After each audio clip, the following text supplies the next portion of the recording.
नमस्ते बच्चों, कैसे हैं आप सब। Welcome to balance sheet and beyond. तो लास्ट टाइम क्लास 11 आपके लिए मैंने अकाउंटिंग इक्वेशन तक एक्सप्लेनेशन दिया था और आज हम लोग अकाउंटिंग इक्वेशन के बाद चलते हैं। ठीक है, इस बीच में मैंने क्लास 12 के लिए बहुत सारे मटेरियल्स डाले, पार्टनरशिप और पार्टनरशिप डीड के बारे में और PL account and PL appropriation के बारे में।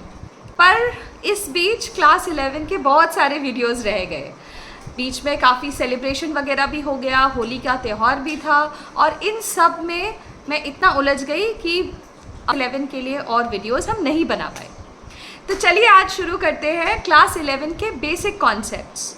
हमने बहुत सारे टर्मिनोलॉजीज़ उस दिन समझे थे, जैसे एसेट्स क्या होते हैं, लाइबिलिटीज़ क्या होते हैं, कैपिटल क्या होता है और उनका सिग्निफिकेंस क्या होता है, मतलब वो बिजनेस में क्यों इतने इम्पॉर्टेंट होते हैं।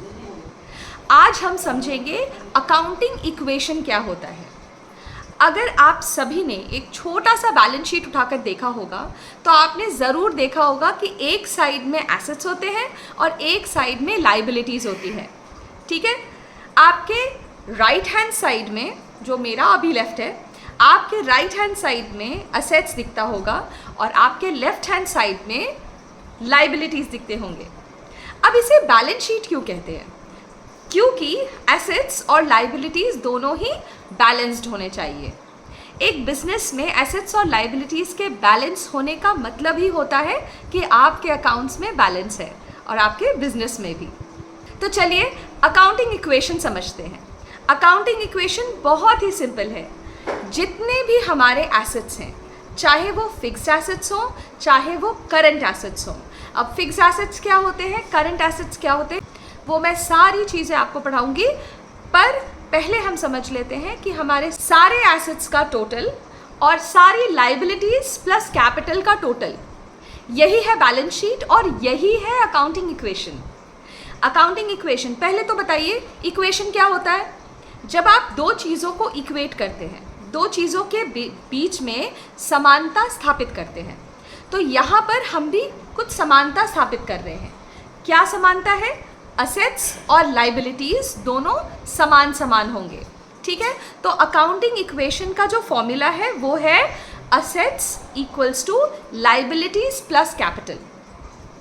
अब देखते हैं एसेट्स के अंदर में क्या क्या टर्म्स आते हैं। मैं सबसे पहले शुरू करूंगी ऐसे एसेट्स से जो हमें बहुत लंबा बेनिफिट देते हैं। ठीक है, पिछले क्लास में मैंने समझाया था कि एसेट्स क्या होते हैं, हमारे सेटिस्फैक्शन। जैसे आपके पास कोई प्रॉपर्टी है, कोई बिल्डिंग है, कोई लैंड है या फिर कोई लीज में आपने घर लिया हुआ है, ये सारी चीज़ें जो है ये आपके एसेट्स हैं, आपकी प्रॉपर्टीज़ हैं। ठीक है, तो इनको हम कहते हैं फिक्स्ड एसेट्स।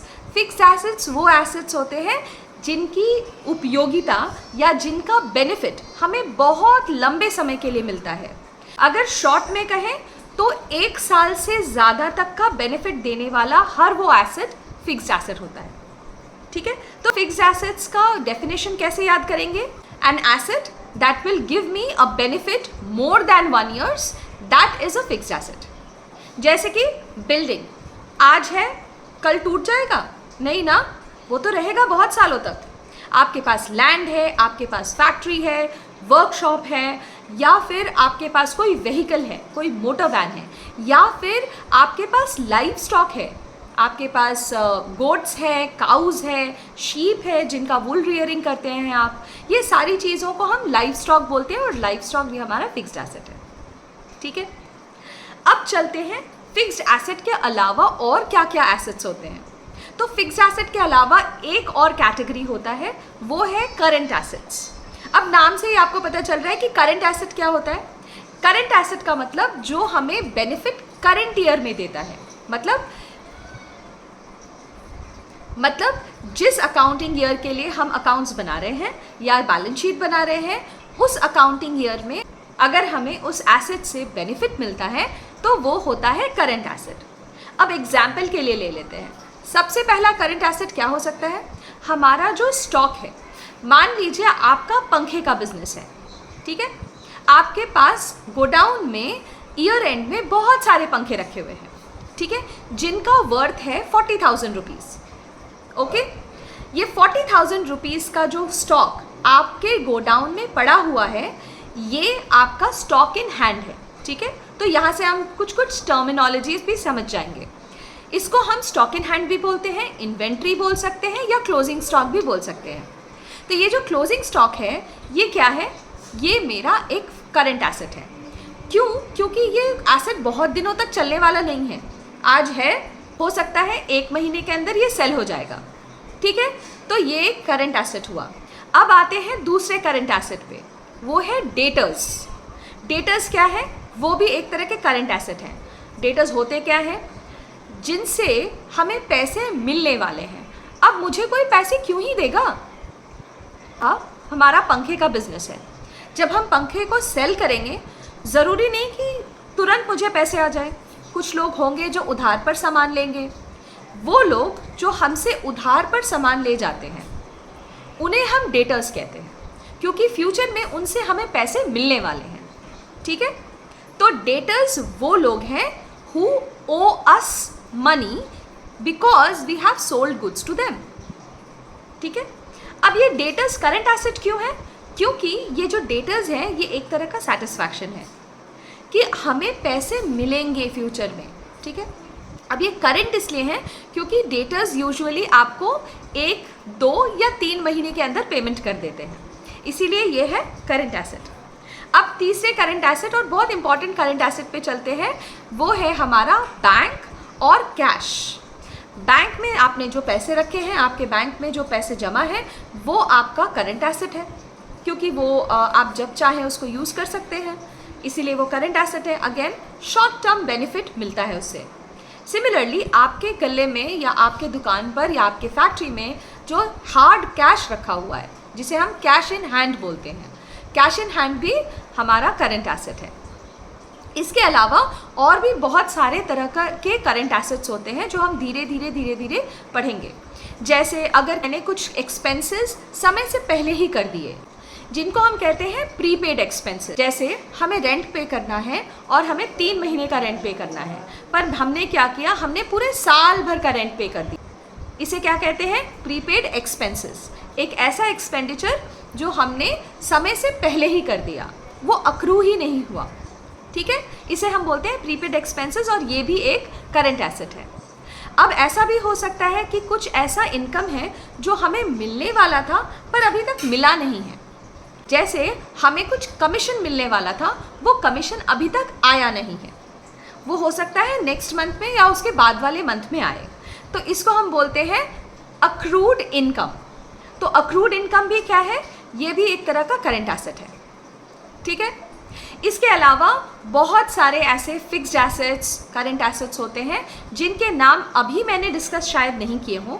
जैसे कुछ होते हैं पेटेंट्स होते हैं, ट्रेडमार्क होते हैं, गुडविल होता है, और भी बहुत सारे ऐसे फिक्स्ड एसेट्स और करंट एसेट्स होते हैं जिनको हम धीरे धीरे जैसे जैसे हम क्वेश्चंस करेंगे और इसके बाद जब हम जर्नल एंट्री पास करेंगे तो उसमें हम समझेंगे, ठीक है।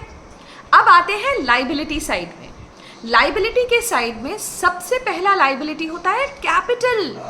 अब आप ये पूछोगे, मैम कैपिटल कैसे हो गया लाइबिलिटी? तो आप ध्यान से सुनिएगा।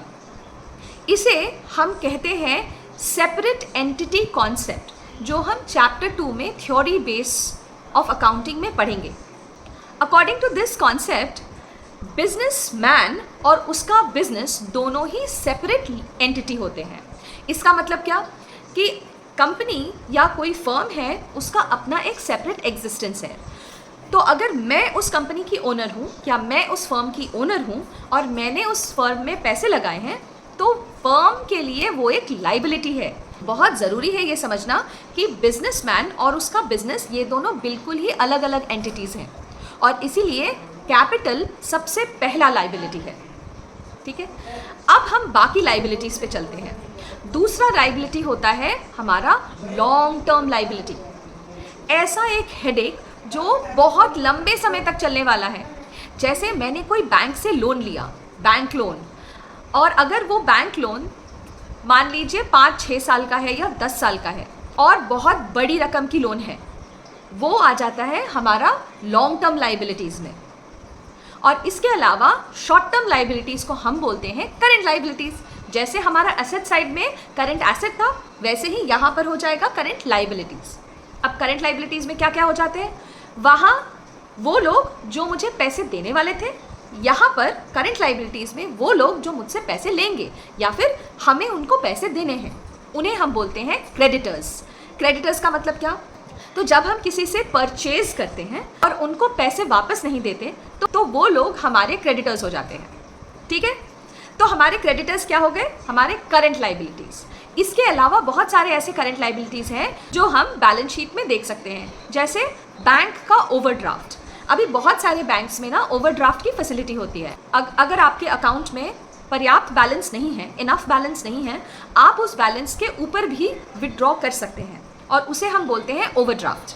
तो इस ओवरड्राफ्ट फैसिलिटी, तो ये जो ओवरड्राफ्ट फैसिलिटी है ये एक तरह का एक शॉर्ट टर्म लोन है जो आपको बैंक प्रोवाइड करती है।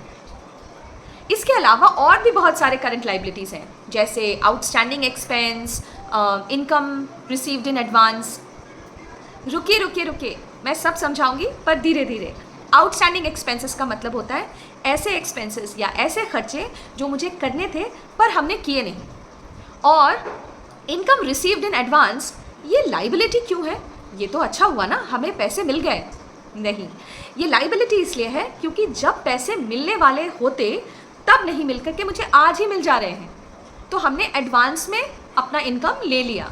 तो जब ये इनकम अराइज होगा तब मेरे पास तो पैसे नहीं होंगे, तो ये हो गया हमारा करंट लाइबिलिटी। इसके अलावा भी बहुत सारे करंट लाइबिलिटी होते हैं, जैसे मैंने बोला था उधर एसेट्स में भी बहुत सारे ऐसे एसेट्स हैं जो मैंने यहाँ पर डिस्कस नहीं किए हैं, पर हाँ जब हम क्वेश्चन सॉल्व करेंगे वहाँ पे हमें बहुत सारे ऐसे टर्मिनोलॉजीज मिल जाएंगे, जैसे बिल्स रिसीवेबल, बिल्स पेएबल और बहुत कुछ। चलिए, तो आज के लिए बस इतना ही। हमने पूरा असेट और लाइबिलिटीज़ को डिस्कस कर लिया और बहुत सारे टर्म्स को भी हमने डिस्कस किए। ठीक है, ये सारे टर्म्स को मैंने इसलिए डिस्कस किया ताकि आप जब अकाउंटिंग इक्वेशन बनाएंगे, अकाउंटिंग इक्वेशन सॉल्व करना बहुत आसान हो जाएगा। अगले क्लास में मैं आपको बोर्ड पे प्रॉपरली दिखाऊंगी कि अकाउंटिंग इक्वेशन दिखता कैसा है, उसका फॉर्मेट कैसा होता है और हमें अकाउंटिंग इक्वेशन सॉल्व कैसे करने हैं। और कुछ क्वेश्चंस भी हम सॉल्व करेंगे जहाँ पर हम अकाउंटिंग इक्वेशन को प्रूव करेंगे। ठीक है, आज के लिए इतना ही बच्चों। Thank you so much for watching my videos. If you like my content please like, share and subscribe to my channel. आप सभी बच्चों के साथ ये शेयर करें क्योंकि मैं जानती हूँ बहुत डिफ़िकल्ट होता है कभी भी किसी कॉन्सेप्ट को क्लियर करना, और मैं चाहती हूँ कि मेरे जितने भी बच्चे मुझे देख रहे हैं वो सारे अपने प्रॉब्लम्स और डाउट्स लेकर के मेरे पास आएँ। तो जैसा मैंने पिछली वीडियो में कहा था, मैं पिन्ड कमेंट में अपना ईमेल आईडी पिन कर दूंगी और आप वहाँ पर अपने सारे डाउट्स मुझे मेल कर सकते हैं। अगर आपके डाउट्स मुझे आने लगेंगे तो मुझे समझ में आ जाएगा कि आप भी मेरे साथ मेरे वीडियोस भी देख रहे हैं और पढ़ाई भी कर रहे हैं। ठीक है, एक और बात, आज का होमवर्क छोटा सा, आप किसी भी कंपनी का या किसी भी फर्म का एक बैलेंस शीट गूगल में से ढूंढ कर निकालिए और उसे एक बार ज़रूर स्टडी कीजिए। किसी भी छोटे से फर्म का या किसी दुकान का बैलेंस शीट निकालिएगा ताकि आपको समझ में आए कि क्या क्या चीज़ें बैलेंस शीट में होती है। अगर आपको कोई ऐसा आइटम दिखे जो आपको नहीं समझ में आए तो प्लीज़ पिन्ड कमेंट में जो ईमेल आईडी दिया हुआ है उसमें अपना डाउट्स ज़रूर भेजें। तब तक के लिए थैंक यू, नमस्कार।